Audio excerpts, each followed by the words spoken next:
Mis hermanos, Dios les bendiga. ¿Cómo se sienten? ¿Con calor o con frío? Vamos a tener el repaso de la lección. Todos saben de que solamente hay media hora, así que vamos a ser concisos y precisos. Vamos a ir al grano. Yo sé que somos adventistas del séptimo día y los adventistas del séptimo día estudiamos. Así que doy por sentado de que ustedes han estudiado y por lógica van a entender lo que vamos a repasar o estudiar en estos pocos minutos. La lección que vamos a repasar o a estudiar es la lección número 10. Trae como título El pacto y el modelo. Dice el versículo para memorizar, Éxodo 24:3. Y Moisés vino y contó al pueblo todas las palabras del Señor y todas las leyes. Y el pueblo respondió a una voz: haremos todo lo que el Señor ha dicho. El contexto de este versículo, ¿cuál es? Recordemos de que Moisés había subido al monte Sinaí a traer las tablas de la ley y se las comunicó al pueblo. Dice que el pueblo ¿cómo respondió? Dice que el pueblo dijo a una voz: haremos todo lo que el Señor ha dicho. Noten de que aquí simbólicamente hay un matrimonio, hay un pacto. Vemos de que cuando Moisés baja, entrega las leyes a Israel.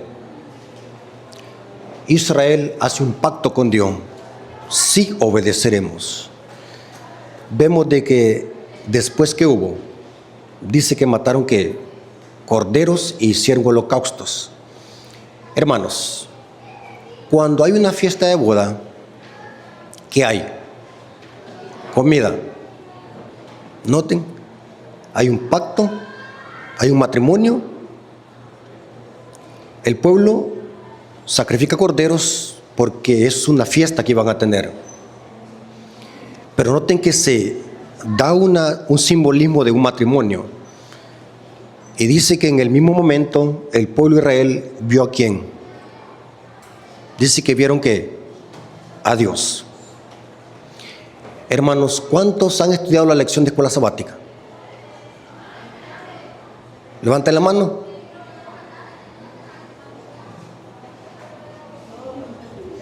Fíjense que esto es común en todas las iglesias. Los hermanos me dicen de que en todas las iglesias del mundo hay hermanos que no les gusta estudiar la lección. La compran solamente para tenerla de adorno en la casa. No la estudian. ¿Y cómo esperamos crecer en conocimiento, hermanos, si no estudiamos? No me diga que un cristiano que no estudie su Biblia va a crecer en conocimiento y espiritualmente. Negativo. Noten que hubo un matrimonio, hubo comida, el pueblo hizo un pacto con Dios: sí obedeceremos, y dice que vieron a Dios.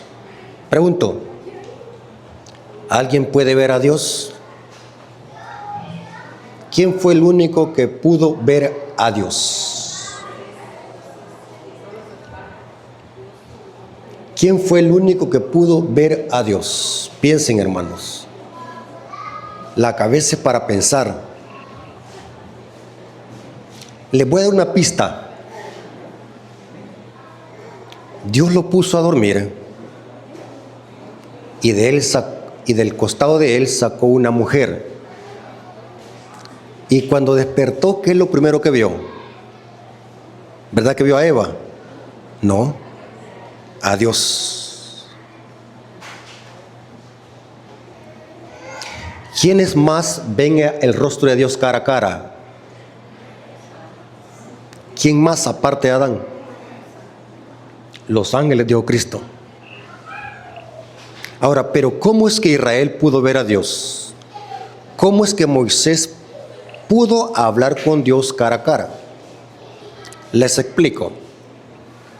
La expresión ver a Dios debe de entenderse de que no necesitaban intermediarios, sino que hablaron con Dios directamente.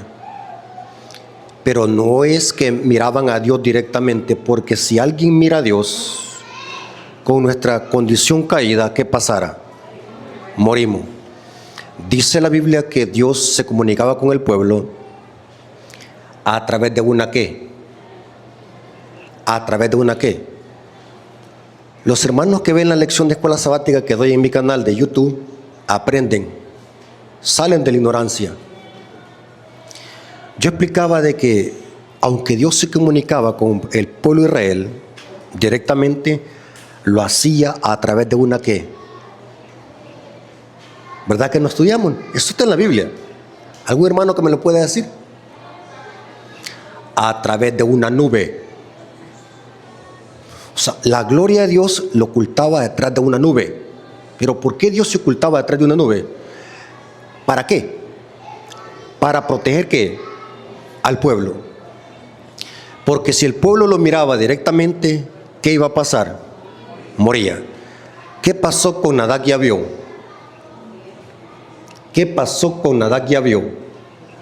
¿Cómo entraron al santuario? Borrachos, en pecado. ¿Y qué es lo que pasó? ¿Quién los mató? La gloria de Dios, ¿por qué? Porque tuvieron contacto directamente con ¿quién? Con la gloria de Dios. O sea, que la nube se apartó del propiciatorio y la gloria de Dios los calcinó al instante. Por eso, hermanos, Cristo Jesús tuvo que encarnarse y se encarnó en un tabernáculo humano para velar su gloria.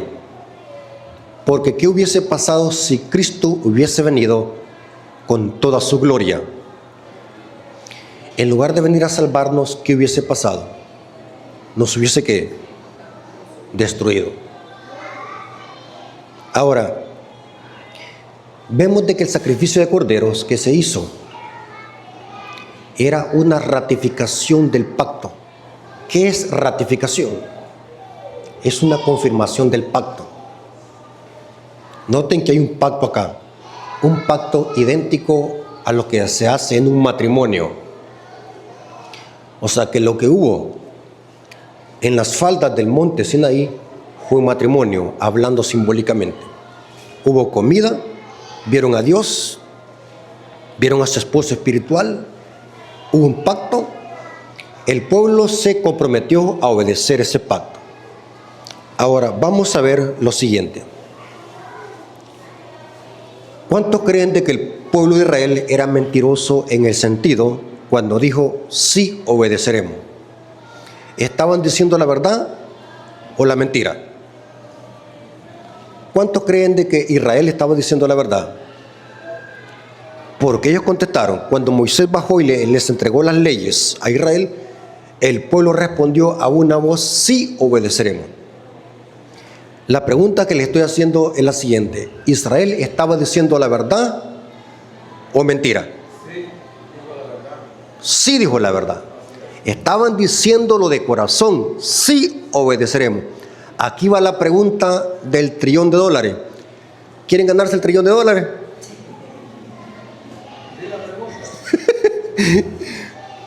Si ellos estaban siendo sinceros en decir sí obedeceremos, ¿por qué no obedecieron después?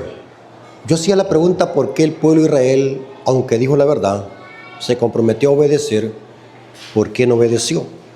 Si ustedes ven, hermanos, después de allí, de ese pacto que hicieron, el pueblo de Israel caía en rebelión, en apostasía, idolatría, murmuración, etcétera, etcétera. La primera apostasía que hicieron, ¿cuál fue? Adorar ¿qué? Un becerro ¿qué?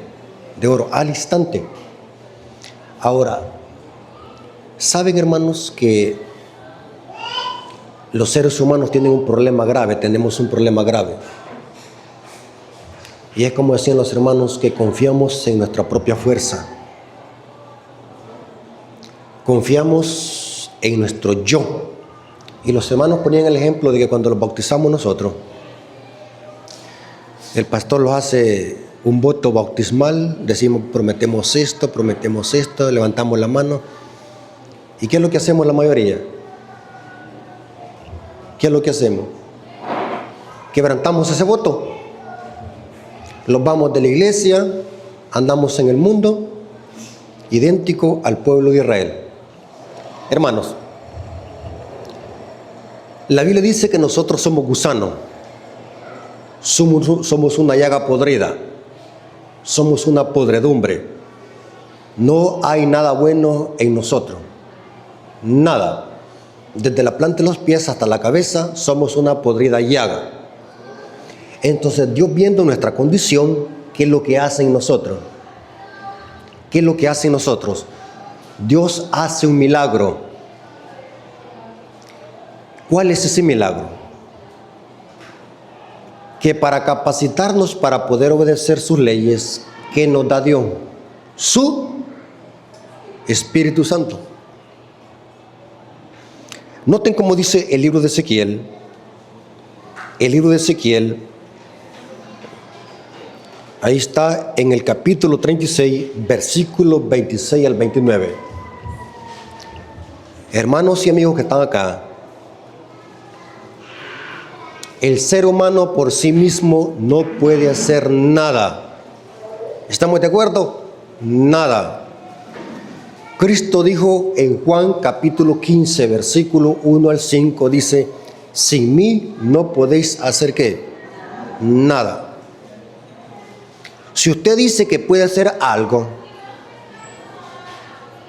eso se llama abominación. El ser humano no puede hacer nada, es Dios que hace eso en nosotros. Y por eso es que Dios le prometió a Israel darle ese poder para poder obedecer.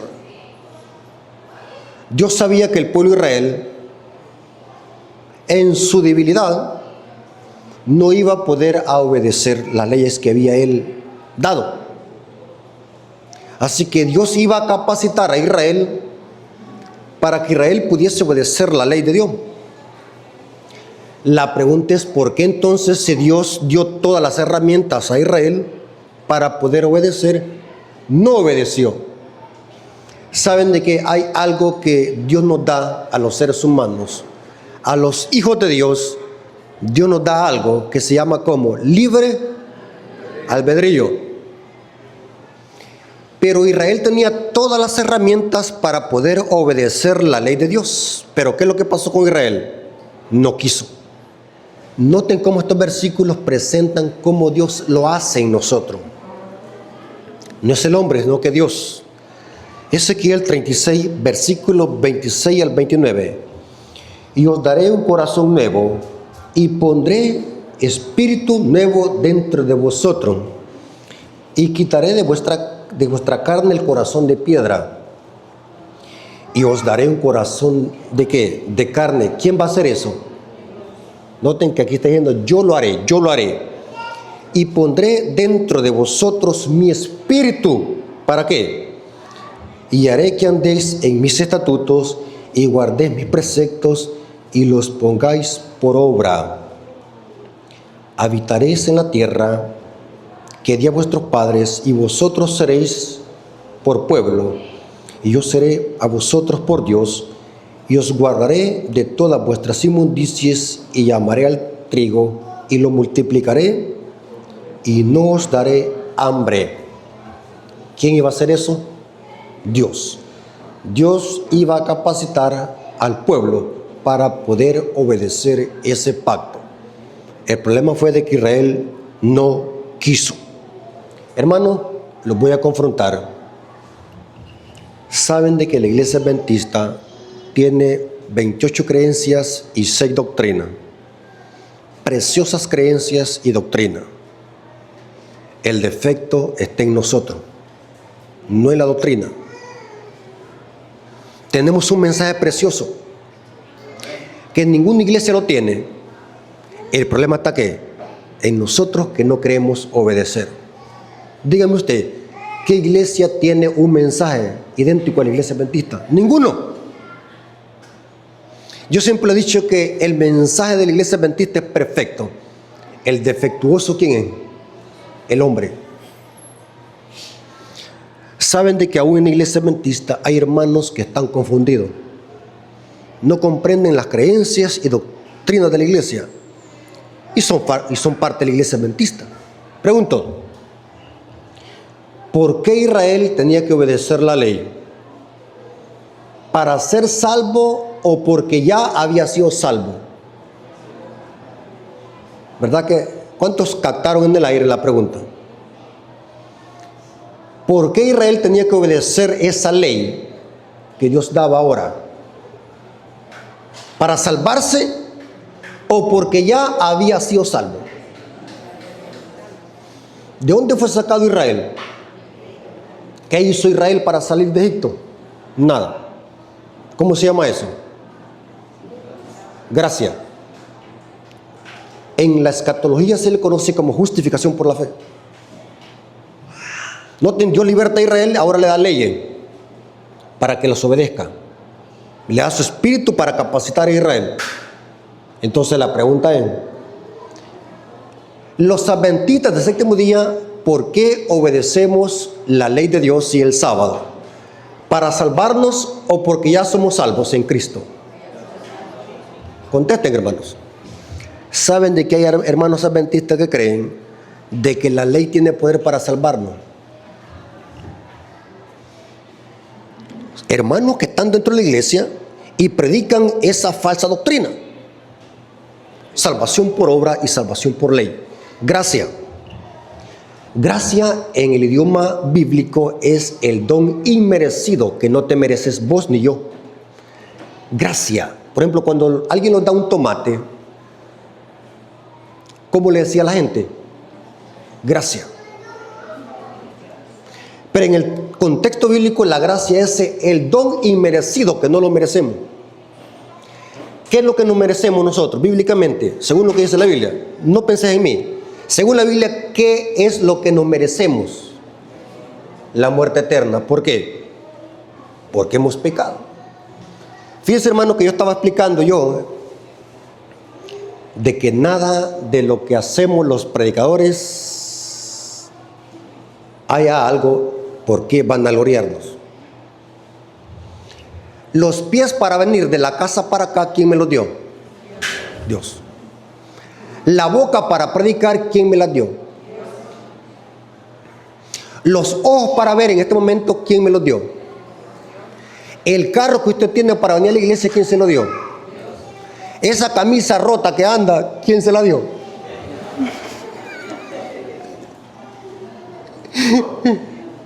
O sea que nada de lo que tenemos hay algo para que vanagloriarlo. Los que han estudiado la lección de escuela sabática, más que todo eso viene hablando el día martes, poder para obedecer. La lección de escuela sabática lo que viene presentando es que sin la ayuda de Dios nada podemos hacer. O sea, no podemos jactarnos. Yo hago esto, yo hago esto, yo hago esto.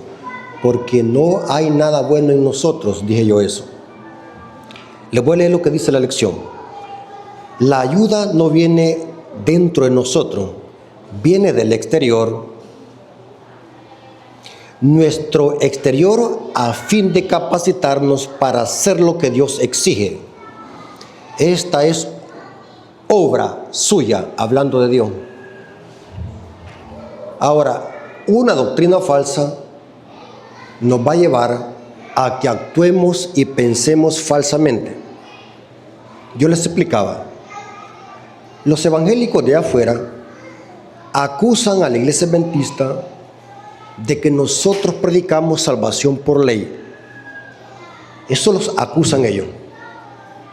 Que nosotros somos católicos. Cuando decimos salvación por ley, yo he tenido que corregir a muchos evangélicos de que eso es una falsa calumnia. Eso es calumnia en contra de la iglesia adventista. La iglesia adventista jamás ninguna doctrina. Yo desafío a un hermano que me muestre una creencia o doctrina de la iglesia que habla de salvación por ley o salvación por sábado. Lo que enseñamos la iglesia adventista basado en la Biblia es de que toda la obediencia que nosotros tributamos a Dios tiene que ser fruto de la fe y del amor de Cristo que reina en el corazón del creyente. Si usted cree de que se va a ganar el cielo por su salvación y por su obediencia o por su justicia, está perdido.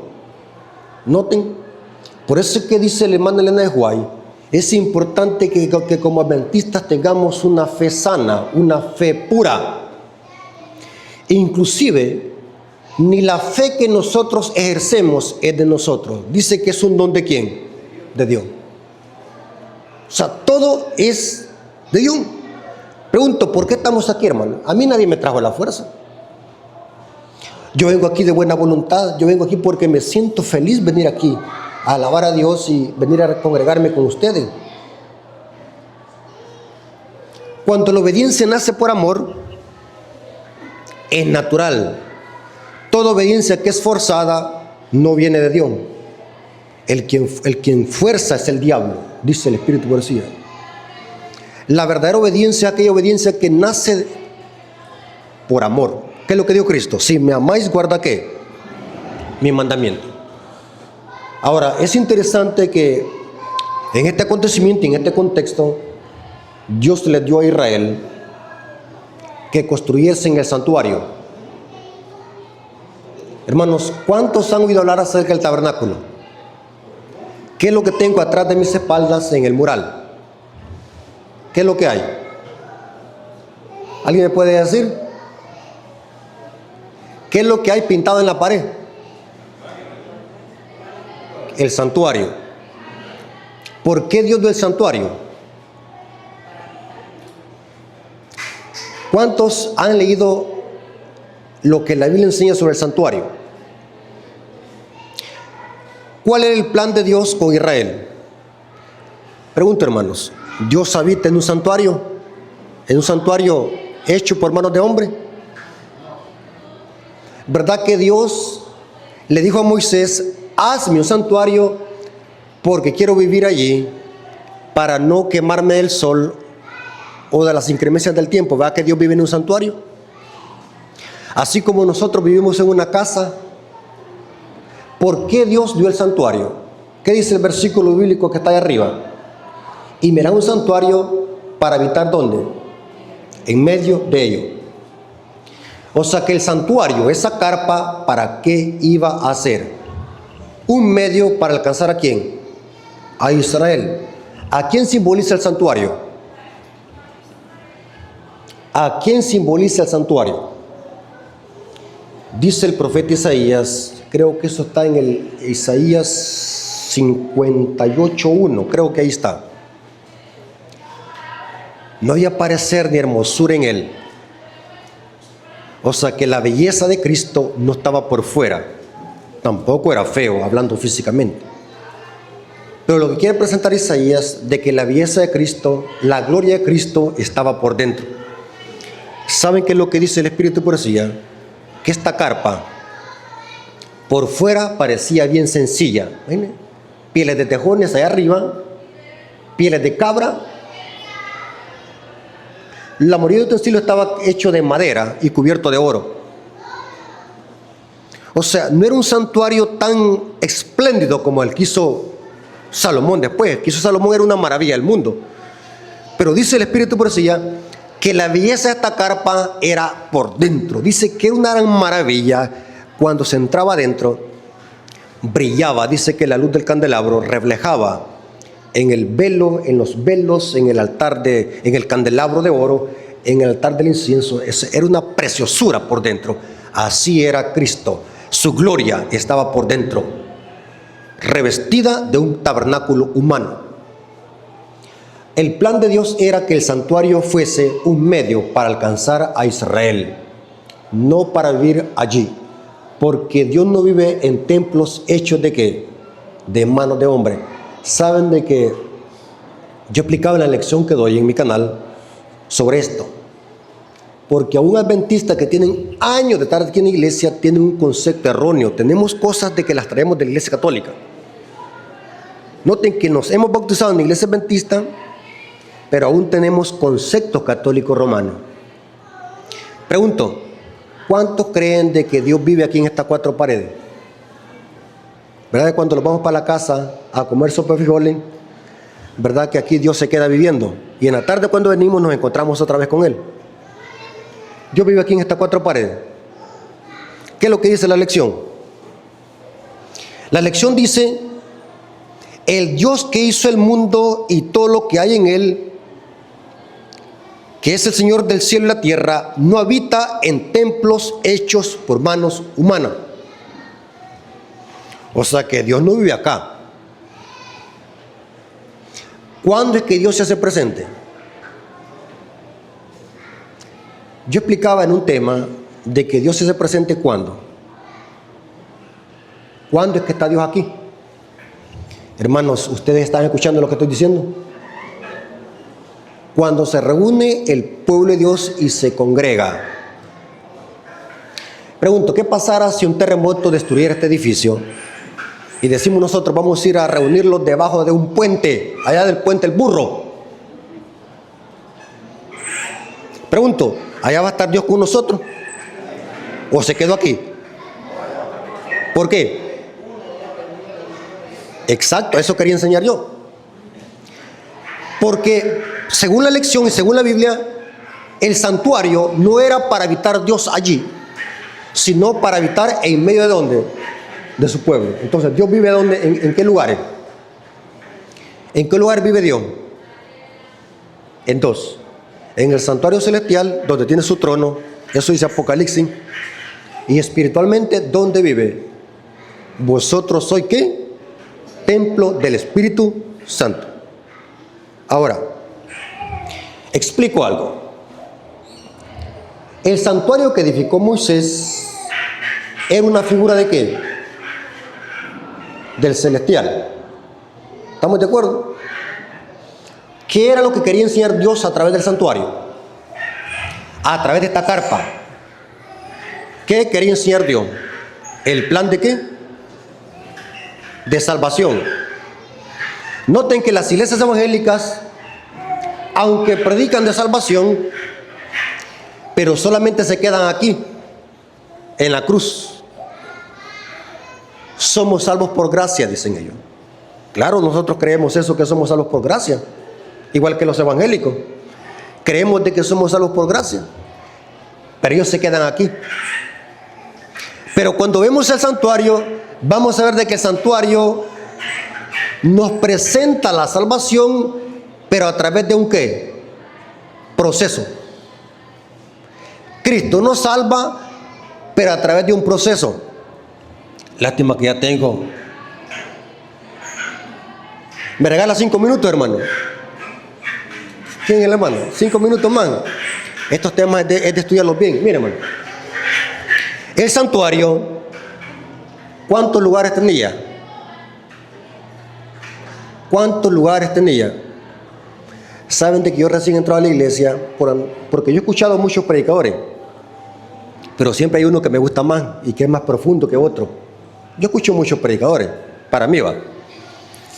Pero me gustó lo que dijo un pastor hace mucho tiempo, y eso me prendió la chispa. La mayoría de teólogos y predicadores adventistas dicen de que el santuario tenía 3 lugares clave: el atrio, el lugar santo y el lugar santísimo.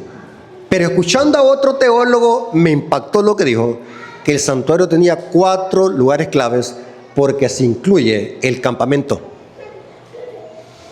El campamento, ¿saben qué representa?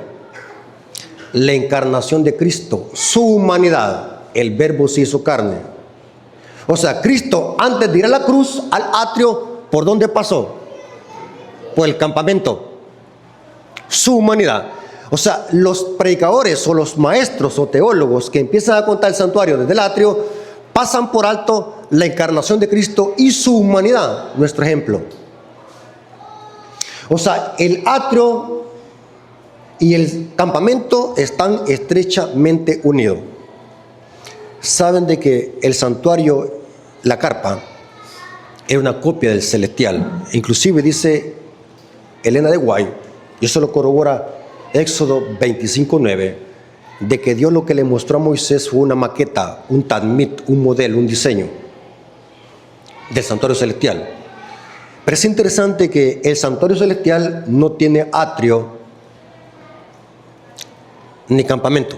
O sea, sí tiene, pero no está en el cielo, sino que está en la tierra, donde Cristo vino a morir. O sea que el atrio, donde vino a morir el Cordero, y el campamento representa la tierra. Por eso es que Juan en Apocalipsis no presenta el atrio ni el campamento en el cielo, sino que lo presenta en la tierra. ¿Me doy a explicar, hermano? Porque en el atrio y en el campamento vino a morir Cristo. El campamento representa que Cristo es nuestro ejemplo a seguir, la encarnación de Cristo. El atrio representa su muerte, murió como cordero. El lugar santo representa que Jesús es nuestro mediador, nuestro intercesor. Y el lugar santísimo representa que Jesús es nuestro juez. Y la salida del lugar santísimo representa que Jesús es nuestro Rey de Reyes y Señor de Señores. O sea que el plan de salvación es un proceso. Cristo se humaniza, muere, intercede por nosotros, hace un juicio y viene por segunda vez por lo suyo. Si usted le pregunta a un evangélico sobre esto, lo va a dejar en la luna. Yo he platicado con pastores estudiosos de las iglesias evangélicas, pero no tienen nada de conocimiento respecto al tema del santuario. Y es bien importante que comprendamos esto, hermanos, porque aún adventistas del séptimo día ignoran estos temas. ¿Saben qué es lo que dice el libro Evangelismo, página 165? Dice que el pilar distintivo de la iglesia adventista es el santuario. Noten, Evangelismo, página 165. Estos temas son importantes, hermanos. Hermanos, el santuario representa a Cristo, de que se encarnó. Dice Juan 1:14, y aquel verbo fue hecho carne. Esa palabra habitar que menciona Juan en el versículo 14, dice, si usted tiene una concordancia Strong, dice tabernacular, hacer una tienda. O sea, Cristo bajó del cielo a la tierra, hizo un tabernáculo para habitar en medio de ¿qué? De nosotros. Porque el santuario representa ¿qué? A Cristo, nuestro Señor y Salvador. Por falta de tiempo no paso al día jueves, donde habla cómo tenían que ser los sacerdotes que ministraban en el santuario. Y los que construyeron el santuario, cómo tenían que ser. Un estricto orden y limpieza que había en el pueblo de Israel. Los sacerdotes no tenían que ser cualquier persona. Eran personas santas. Y Dios tomaba muy en serio esto, que si un sacerdote era tuerto, choco o patojo, o tenía un impedimento físico, era descartado para ministrar en el santuario. O sea, tenía que ser casi perfecto, hablando físicamente y también espiritualmente. Porque esos sacerdotes, ¿a quién simbolizaban? A Cristo, nuestro sumo sacerdote, según el orden de ¿qué? De Melquisedec. Ahora, y es interesante que los que construyeron el santuario, mire que esto es bien profundo, hermanos. Por eso es que yo, en el tiempo que tengo estando en la iglesia adventista, he estudiado, si es poco, unos 100 libros sobre el santuario. Pero el que más me gustó, y lo estudio cada momento, es una eminencia para mí. Mi respeto para este hombre de Dios. El pastor Alberto R. Treyer es una eminencia en el santuario. Hay un libro que se llama El Día de la Expiación y la Purificación del Santuario. 600 páginas. Profundo. Hay muchos teólogos que han escrito libros sobre el santuario, pero el que me gusta más y que es más profundo es Alberto Treyer. El Día de la Expiación y la Purificación del Santuario. Si alguien quiere ese libro, se lo puedo mandar. Es un libro profundo. Si un hermano no le gusta leer o es ignorante de estos temas, ese libro le va a parecer aburrido. A la primera página va a quedar dormido, porque es un libro muy profundo. Entonces, el santuario representa el plan de salvación. Y para Dios era tan serio esto, el símbolo era tan importante como la realidad, porque los que construyeron este santuario no eran albañiles de esos que son bolos. Los que construyeron el santuario, según la Biblia, leyeron usted la lección, eran personas también que llenas de ¿qué? Del Espíritu Santo. Y hoy no, vamos a construir un templo allá en Guajoyo, le decimos a un albañil que sea bolo. Y va de goma a construir el templo. En los tiempos bíblicos era esto serio. ¿Por qué? Porque Dios quería plasmar en Israel el plan de salvación, cómo Dios nos salva a través de Cristo Jesús. Hermanos, Dios les bendiga. Así que yo creo que en la tarde quizás vamos a hablar de esto, pero yo estaba diciendo que va a venir el pastor a predicar. Yo solo me voy a quedar predicando acá. Así que hermanos, Dios les bendiga y que la honra y la gloria sea para nuestro Dios. Amén.